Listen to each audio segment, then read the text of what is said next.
1891. It first opened up as our post office, customs house, and a federal courthouse where shipwreck salvage cases were heard. Today it is a cultural center and a museum, the customs house off to your right.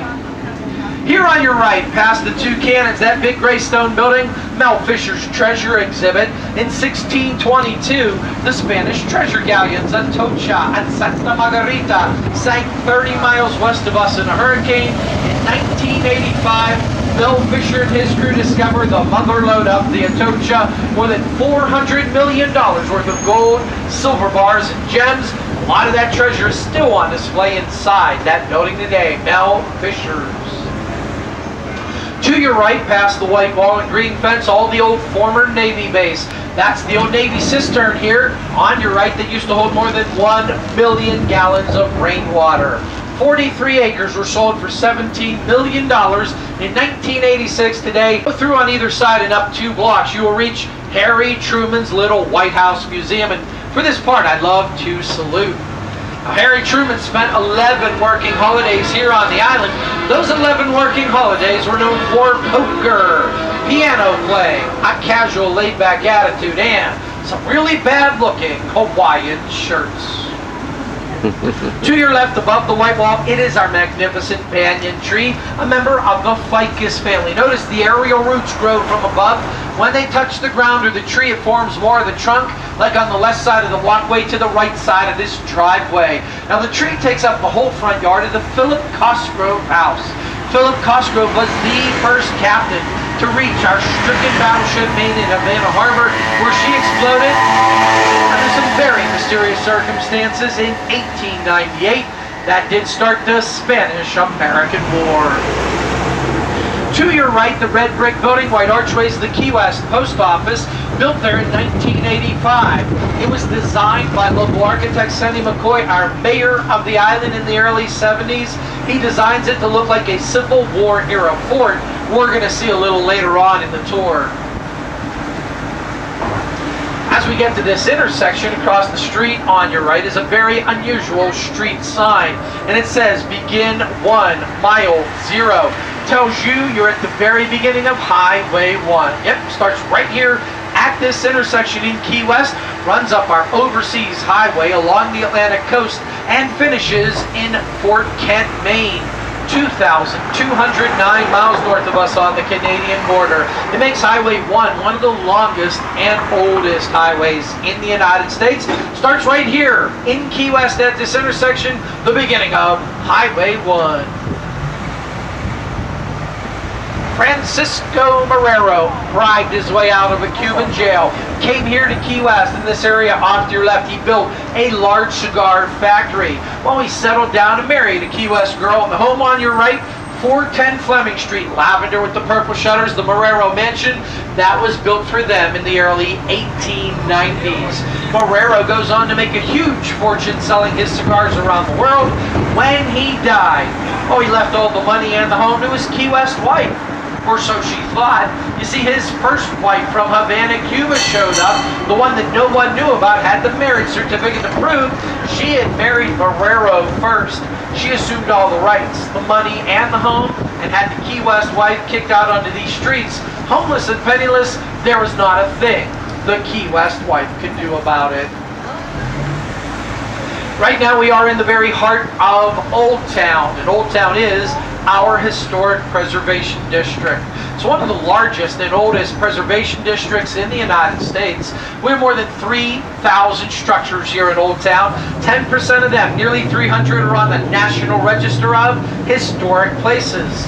How do you know if a place is on the register or not? You must look for a little brass plaque. On your right, past the white van, the Aquamarine building. Look to the left at the double wooden doors. There's that little brass plaque, and it lets you know that the Cafe Marquesa Inn is indeed on the National Register of Historic Places. Our typical architecture found in Old Town is called Classic Revival Style from New England. It has a symmetrical look. On your right, the gray house, black shutter, 612, has a door over door, windows over windows, so that top floor looks identical to the bottom floor. The problem with classic revival style architecture, it does not allow for a whole lot of airflow. breeze or airflow is how we would keep houses cool here in the summer before air conditioning. So we changed it into a conch-style house here on the corner to your left. This tan house with the Pinkermont shutters has the symmetrical look, but a higher roof line. This wraparound porch and higher windows, all three of those are cooling features. Identical conch-style houses are now on your left. These two houses were built for Captain L.E. Pierce's two daughters. He had them built identical, so his daughters could not fight or argue over who got the better house. And that's true. I'm bouncing. To your right, the Monroe County Library, the pink building, part of the oldest library system in southern Florida, the Monroe County Library. I think there's too much to... And on this tour of Old Town, I get to show you 1920s that allowed Key West to grow in peace. I had it on they telephoto. All of the major wars fought by the United States up to and including the Vietnam War. And the Navy has always had the most personnel and the biggest impact here on the islands of Go Navy. But if anybody on my train has served in any branch of the armed forces, I want to say thank you for your service. I greatly appreciate that. To your right, the yellow building with the white trim, our armory from 1903, Key West Armory, once held the Island City Rifles, but today a children's play area and artist workshop. To your left is a little white picket fence. Soldiers that died of yellow fever in the 1800s were buried here. 1920, those bodies are exhumed and moved to Pensacola, Florida. This became a children's play area until 1991. On 91, some bones were uncovered, another grave then discovered. Today, rededicated as a military burial ground, nothing is allowed to be built on this plot of land. Houses in these neighborhoods can be built very close together. There's actually houses in behind these houses in the middle of these blocks. To get to them, you need lanes and alleys. Now, many of these homes were built by ship's carpenters. They were not trained architects or designers, but they were master architecture anywhere in the world in Old Town. What you're going to notice is all these houses all look a little different, but they have one feature in common. Can anybody figure out what that one feature was? White fence. Not white fence. Metal roofs, ma'am, you're exactly right. The roofs are all made out of tin.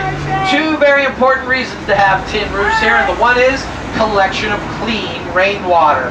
We did not have running water on this island until 1942 when the Navy first brought down a fresh water pipeline from the mainland. Before that, all of our drinking water is collected rain. It hits the tin roofs and washes into a cistern, a cement holding tank next to or below the house. Before the tin roofs, we had wood shingles, but they were a great big fire hazard. Fire prevention reason number 2. Back in 1886, the worst fire ever to hit Key West starts at 2 in the morning, burns for half a day. It destroyed most of Old Town. The only buildings left standing after the fire, those that had tin roofs. Since that time, government has mandated roofs of tin on all structures in Old Town. Now here on your right, beautiful bougainvillea, pink, coral, orange, and red colored flowers. They're easy to plant, easy to grow, and they bloom year round. They are a local's favorite. They come in a purple and a wine color too. Ahead on your left is a wine colored bougainvillea plant. Now look for the little white dot in the middle of those flowers. Turns out this white dot is the actual flower of the bougainvillea. The new plant growth, that is the colorful part that surrounds it. And I'm heading into a quiet zone for a block and a half, and I'll be back with everybody in just another moment. Ernest Hemingway's very favorite fishing buddy. Off to your left, all that land over there is called Newtown, the newer part of Key West. It was created in the late 1800s, early 1900s, mainly by Navy dredging and landfilling. Our Navy is widening and deepening the ship's channels for the bigger U.S. Navy. Jose Marti. He was a famed Cuban freedom fighter that came to this island to give very passionate speeches, raised a whole lot of money and support for Cuba's fight for independence from the Spanish government. His statue sits here on the corner of Bayview Park. Before Bayview Park, the land to your right was all owned by one man, Eduardo Gatto. He was the largest cigar factory owner on the island. He employed more than 500 Cubans at his one cigar factory alone. But Gatto wants to go back to Cuba after the revolution ends. The land to your right that he owns, he sells to the city of Key West. They want to put a park here, but do not want Gatto's house. And his house stood off to your right where the children's play area is today in blue. Well, Gatto does not want to tear the house down like the city wants, and instead has his house jacked up. He has it attached to 2 mules. After it's put on big rollers, it took the mules 2 weeks to move 2 short city blocks. You might be wondering why. A lot of the homes you've seen so far in the tour have been fairly small, but if you look ahead on your right, you're going to see this tan house with white shutters, and this was Casa Gatto, the home of Eduardo Gatto. And as we get a little closer, look at the size of this house. It's absolutely huge, and now you know why it took those mules that long to move such a short distance. Well, Gatto goes back to Cuba after the revolution ends. He donates that house to the Cuban people in this neighborhood. They turned it into a charity hospital, naming it after Gatto's wife, Mercedes. Mercedes Hospital did eventually close in 1972. That building today is used as the Keys. It was fresh water. That was the water really hard to find. So how would you collect it? On your left, notice the gutters run into the wall. There is a 750,000-gallon cistern below the building. Used to be used for fresh drinking water. Today used to irrigate the lands around the place. Construction starts back in 1918.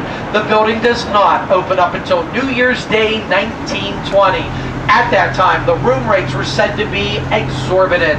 That meant very, very expensive. After all, at the time, room rates were $8 to $12 a night. Woo! Can you believe how steep that was? Well, that included all your meals. Steak like filet mignon or lobster for dinner, if you wanted it.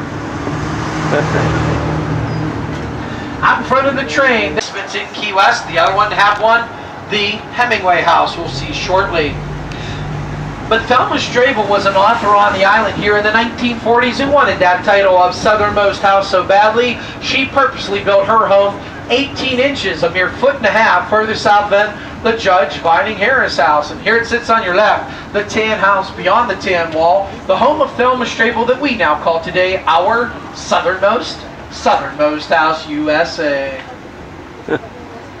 southernmost house, ma'am, yep. Now here you have it, you have become the southernmost tourist on the southernmost contour train because we have reached the southernmost point and the southernmost buoy. On the buoy as we go by, 90 miles to Cuba. Right above that, the conch shell, for after all, you are in the Conch Republic. Cuba's off to my left, 90 miles to the south. Off to my right, 100 reaches to the Cuban people. It is my dream that every Cuban might be an entirely free political being, as I understand the Cuban of the Key West is. On the corner to your left, the white 2-story building with the 2 towers on top, the old Cuban Club. Built there in the early 1900s, Cubans originally could get banking, medical, and recreational facilities on the first floor. On the second floor, some of the best dances ever held in Key West were held up there in the early 1900s, the second floor of the old Cuban Club. Away by the hurricane of 1846, they built this one a little further inland for more protection. Look to your left, there's the base. Go inside, climb the 88 spiral steps. You will be 112 feet above sea level. A great view out onto the coral reef 5 miles off to your left. When you're done up there to your left looking around, where do you want to go? Go down here to your right, past the red brick wall, to the home of Ernest Hemingway. This house was bought for him and his second wife, Pauline, by her uncle for $8,000 in 1931. In the 10 years that Hemingway lives here, he writes a majority of his works, like The Snows of Kilimanjaro, To Have or Have Not, and of course, For Whom the Bell Tolls. When Hemingway dies, one of the best bars to hear live music in the United States is rated by a gentleman's magazine. That's the Parrot right there, that's what locals call it. On your left, this is Jackson Square, named after Andrew Jackson, the first military governor of the state of Florida. Later went on to become a president of the United States. This is where Monroe County buildings have been located since the late 1820s. 1920s. On your left, the Monroe County Courthouse dates back to 1890, and out in front of that, some Key West roosters, chickens, and the wonderful K-pop tree. Man, I love the root system of that tree. Isn't that cool?